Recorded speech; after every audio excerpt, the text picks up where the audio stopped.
अस्सलाम वालेकुम। क्लास आज हम लोगों ने स्टार्ट करना है चैप्टर नंबर 5 एटॉमिक स्ट्रक्चर। ठीक है, एटॉमिक स्ट्रक्चर को डिस्कस करने से पहले हम लोग को पता होना चाहिए what is atom. According to Dalton, atom is the smallest particle which can't be further divided which is indivisible. ठीक है, हमने पढ़ा था कि डाल्टन ने कहा था कि एटम एक स्मॉलेस्ट पार्टिकल है मैटर का जिसे फर्दर डिवाइड नहीं किया जा सकता, लेकिन बाद में इस पर मज़ीद काम हुआ तो पता चला कि एटम को आप डिवाइड कर सकते हो। एटम के अंदर बहुत सारे सब एटॉमिक पार्टिकल्स मौजूद हैं। ठीक है, और 3 फंडामेंटल सब एटॉमिक पार्टिकल्स हैं। कौन कौन से हैं हमारे पास? Proton, neutron and electron. ठीक है, एटम के 2 पार्ट्स हैं। कौन कौन से? एक आउटर मोस्ट शेल और दूसरा न्यूक्लियस। ठीक है, तो ये हमारा एक ब्रीफ इंट्रोडक्शन है किससे रिलेटेड? एटम से रिलेटेड। ये आपके चैप्टर नंबर 1 में जो स्टार्ट पे पार्ट था ये वहाँ पे सब कुछ मेंशन है, मैंने आपको करवाया भी था। ठीक है, अब आ जाते हैं हम लोग अपने इस चैप्टर की तरफ। सबसे पहला जो टॉपिक है हमारे पास, डिस्कवरी ऑफ इलेक्ट्रॉन। इलेक्ट्रॉन को ही आप दूसरा नाम क्या दोगे? Cathode rays. ठीक है, अभी मैं आपको बताऊंगी कि इलेक्ट्रॉन को हम लोगों ने कैथोड रे क्यों कहा। ठीक है, अब हम लोग पहले बात करते हैं कि इलेक्ट्रॉन को डिस्कवर कैसे किया गया। तो उससे रिलेटेड हमारे पास एक प्रोसीजर है, एक मेथड है, एक एक्सपेरिमेंट है जिसको हम लोग डिस्कस कर रहे हैं। ठीक है, प्लस ये आपको जो डायग्राम नज़र आ रही है ये बेसिकली क्या है? डिस्चार्ज ट्यूब है। क्या है ये? डिस्चार्ज ट्यूब है। ये डिस्चार्ज ट्यूब एक ग्लास से बनी हुई है। ठीक है, एक ग्लास से बनी हुई एक डिस्चार्ज ट्यूब है जिसमें आपके पास 2 इलेक्ट्रोड्स हैं। क्या है? 2 इलेक्ट्रोड्स। कौन कौन सा है? One is the cathode and the other one is the anode. ठीक है, एक आपके पास कैथोड है, एक आपके पास एनोड है। ठीक है, कैथोड जो है वो नेगेटिवली चार्ज है, एनोड जो है वो पॉजिटिवली चार्ज है। मैंने अभी तक क्या बताया? मैंने कहा ये आपकी एक डिस्चार्ज ट्यूब है जो कि किसी ग्लास से बनी हुई है।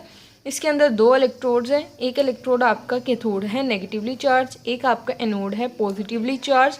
आपने इन दोनों कैथोड्स को कनेक्ट, इन दोनों इलेक्ट्रोड्स को कनेक्ट किया हुआ है एक एक्सटर्नल वोल्टेज के साथ। ठीक है, आप देख सकते हो कि आपने क्या किया हुआ है? इन दोनों इलेक्ट्रोड्स को कनेक्ट किए किसके साथ?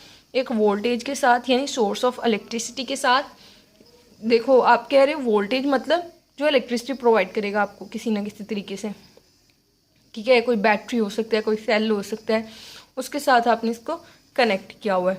ठीक है, आपने इसके अलावा इस डिस्चार्ज ट्यूब में एक गैस फिल की हुई है। क्या फिल किया हुआ है?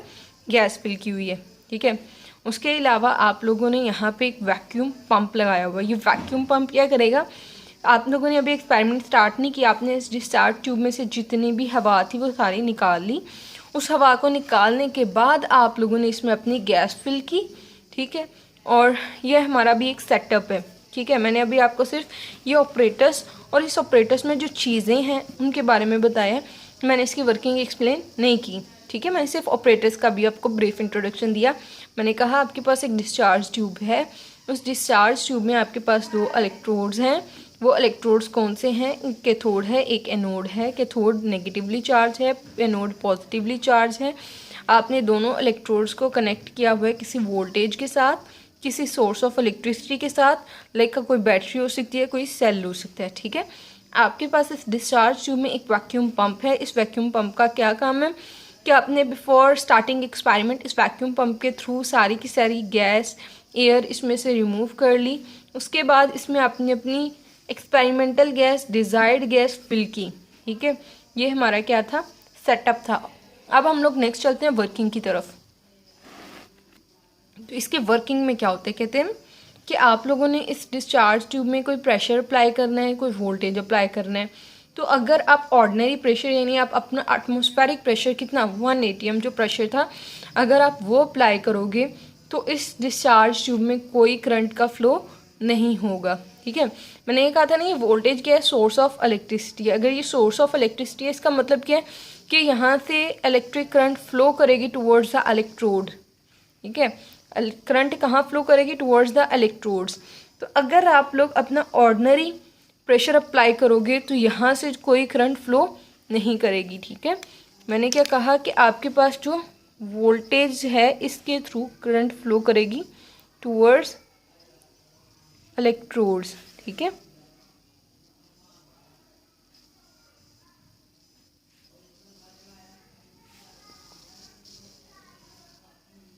अच्छा मैंने क्या बताया? मैंने कहा कि आपके पास ये जो सोर्स ऑफ इलेक्ट्रिसिटी है, वोल्टेज है, इसके थ्रू करंट फ्लो करेगी टुवर्ड्स द इलेक्ट्रोड। अगर आप ये सारा काम जो ये सारा एक्सपेरिमेंट है इसको ऑर्डिनरी टेम्परेचर पे करोगे, ऑर्डिनरी प्रेशर पे करोगे तो कोई करंट फ्लो नहीं करेगी, ठीक है। अब क्या करना है कि आप लोगों ने जो ऑर्डिनरी प्रेशर था उससे प्रेशर को रिड्यूस करना है। कितना रिड्यूस किया आपने? प्रेशर को रिड्यूस कर दिया 0.01 तक, ठीक है। आपने प्रेशर को कितना रिड्यूस किया? 0.01 ATM या बार तक आप लोगों ने इसको रिड्यूस किया। और वोल्टेज कितना अप्लाई करना है आप लोगों ने वोल्टेज अप्लाई करना है 5000 to 10,000, ठीक है। आपने प्रेशर रिड्यूस किया, वोल्टेज अप्लाई किया आपने कितना? 5000 to 10,000 तक। तो आपके पास एक ग्लो प्रोड्यूस होगा यहाँ पे।